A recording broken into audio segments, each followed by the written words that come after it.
Nuggets, Heat, Game 3 coming up tonight. This is Sports Guy Talking that you guys are watching and listening to. I am Dustin Tran, your host, as I am joined by guest Holden Douglas today to make game picks for what will happen in Game 3 of the 2023 NBA Finals between the Denver Nuggets and the Miami Heat. The Nuggets are looking to steal a road game as they are coming off their first loss at home in the NBA playoffs. The Heat, however, are looking to take the lead in the series as they will be up 2-1 in this series if they win Game 3 at home. Before I say anything else though, I want to present you guys with the topic question. So here it is. Who wins Game 3, Nuggets or Heat?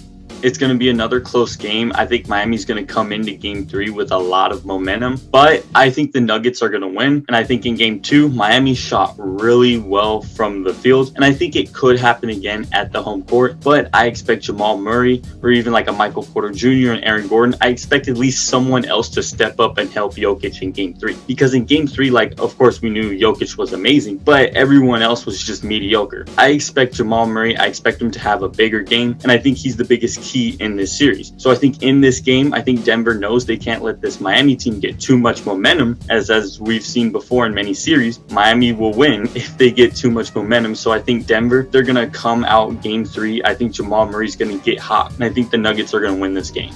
Well, here's a nickname that I came up for the Miami Heat. On Monday, I called them the Cardiac Heat. If you guys don't know what the Cardiac Heat is, it is basically when the Miami Heat win all these close games. They might scare you. You don't know what to expect from game to game, but they will find a way to come through and win all those close games. So that's just a little nickname that I've come up for the Miami Heat. So when you look at this Miami Heat team, they're a really good team at home for the most part, at least in this year's postseason, but who the heck knows? You don't know what to expect from the Miami Heat from game to game. They live by the three, they die by the three.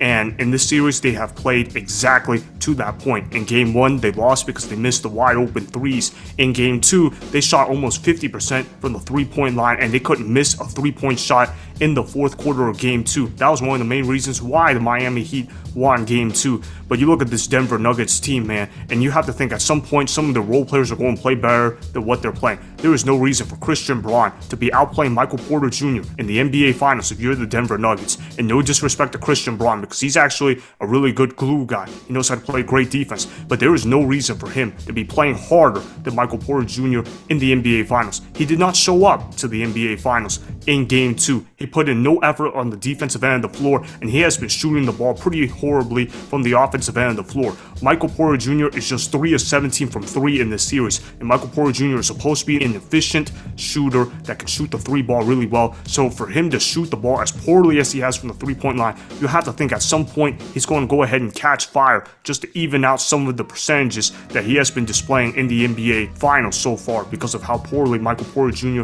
has been shooting the basketball. And as for Jamal Murray, he's got to step it up. We've seen Jamal Murray play great at times. We always have said, though, is Jamal Murray consistent enough? And if the Denver Nuggets want to go up 2-1 in this series, they got to be consistent from their role players. We know Nikola Jokic is going to get his points. We know that Nikola Jokic is just a freaking machine on the offensive end of the floor. But you're looking at Jamal Murray, for him to struggle the way that he did in Game 2, that cannot happen again if you're the Denver Nuggets. Like what Michael Malone was saying, the Denver Nuggets have just simply got to play harder and they got to play more disciplined. If they can do that, then this is a team that the Denver Nuggets should be able to relatively beat, somewhat relatively easy, not necessarily by the scoreboard, but in terms of results. So what am I trying to say for Game 3? I think the Denver Nuggets win Game 3 as long as they play harder and they get more discipline and they hit some more shots that they didn't hit in Game 2. The biggest adjustment Denver honestly needs to make is guarding the three-point line, where if Miami's a team that's live and die by the threes, then you're going to try to run them off the three-point line and try to have them take contested twos. Yet Denver has very mediocre perimeter defense, where in the first 2 games, Miami has gotten the shots that they've wanted. And if this series keeps going, Miami could keep torching Denver from 3. So one of the biggest adjustments that Denver has to make is they have to guard the three-point line better. But even from an offensive standpoint, Denver is a more talented team than Miami. They're a bigger team, and if they're able to continuously score in the paint like how they've done, even in Game 2, the Nuggets, they still need need to dominate the paint, because if they could just do that and just have at least just one more role player help up Jokic, the Nuggets should be fine in this series. They should be able to win game 3 if there's just one more person. It doesn't even have to be a Jamal Murray, even though it would most likely be him. But even if just one more person, like even a Caldwell, if he stepped up and helped Jokic, if you get someone like Brown, Gordon, just one more person to help Jokic, Denver should be fine. As you've said, they are a better team and they could win this series relatively easy.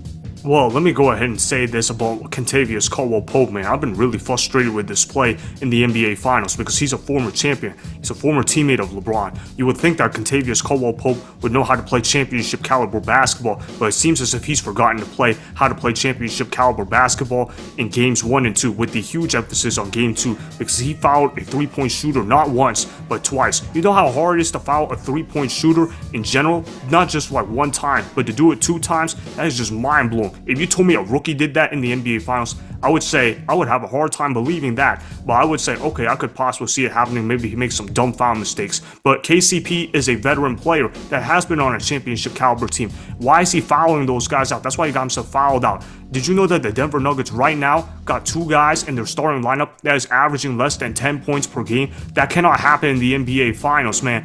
It's like what Michael Malone was saying. It's the NBA Finals we're talking about. This is not a preseason game. This is not a Tuesday night in the regular season. You have to turn it on at all times. This is for all the marbles on the table. And for MPJ and KCP to be selling out the way that they're selling out right now, it is unacceptable. Now, they've gotten solid contribution from Bruce Brown. I actually have been pretty satisfied with how he has played in the finals so far. He's averaging just over 10 points a game, and he's been giving them scoring off the bench. I can't complain about Bruce Brown. But as for guys like Jamal Murray, he's got to play better than what he did in game 2.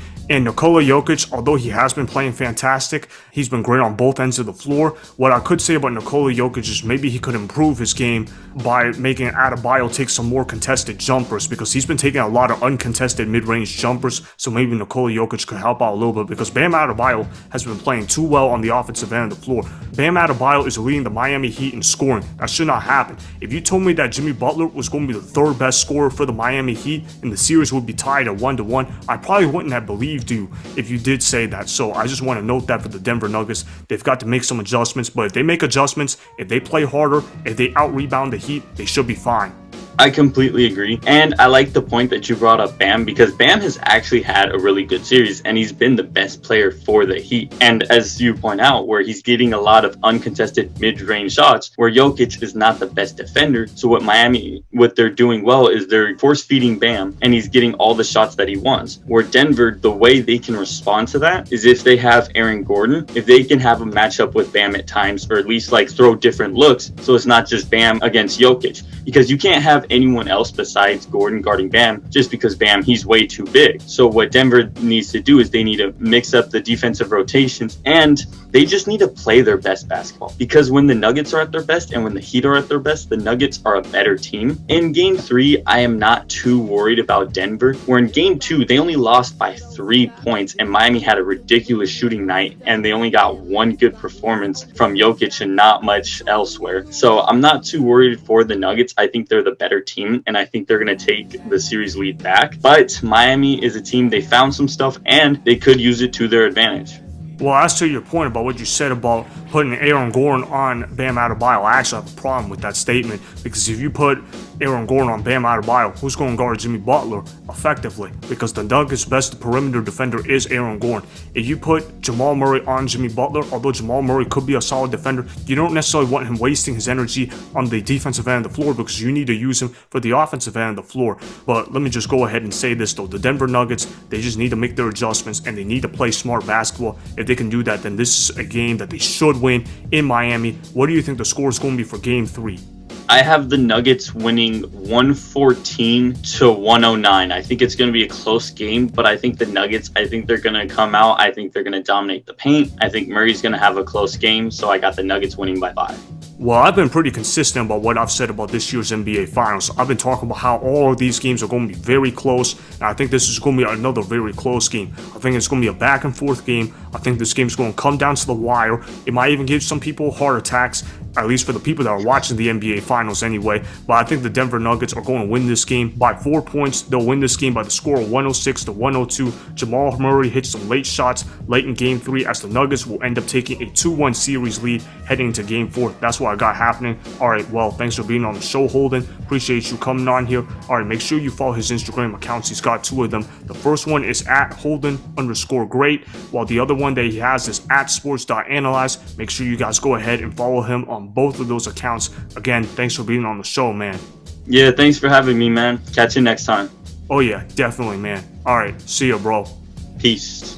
Yup, bye. That was Holden Douglas that you guys just heard. So he's got the Denver Nuggets winning Game 3 by the score of 114-109. Meanwhile, I'm going to go ahead and say that the Denver Nuggets will win Game 3 as well. That score will be 106-102. So Holden Douglas has the score being 114-109. Nuggets, while I got the Nuggets winning this game by the score of 106-102. Either way, though, we both got this as a tightly contested game that's going to come down to the wire. So that means that the Nuggets will win a close game in Game 3 in Miami. So that is why the Nuggets will win Game 3 in Miami by the score of 106-102. Remember, go ahead and subscribe to Sports Guy Talking, like the video, and please comment down below. If you guys do that, I may shout you guys out in my Instagram story every Monday. That'll be for the @Dustin Instagram account. Make sure to follow me on Instagram at Dustin Tran and at Sports Guy Talking. Also, go follow me on Twitter at Dustin Tran. Again, go ahead and do those things that I just told you guys to go do. Hopefully, you guys enjoyed the content that was just produced. Peace out. I hope you enjoyed that video. Want more Sports Guy Talking, the home of great sports content? Make sure you click that subscribe button to get the latest from Sports Guy Talking. Go ahead and like the video, comment down below, check the description box on the video in order to follow my Instagram and Twitter. Also, be sure to check out more of the best clips from the YouTube channel Sports Guy Talking.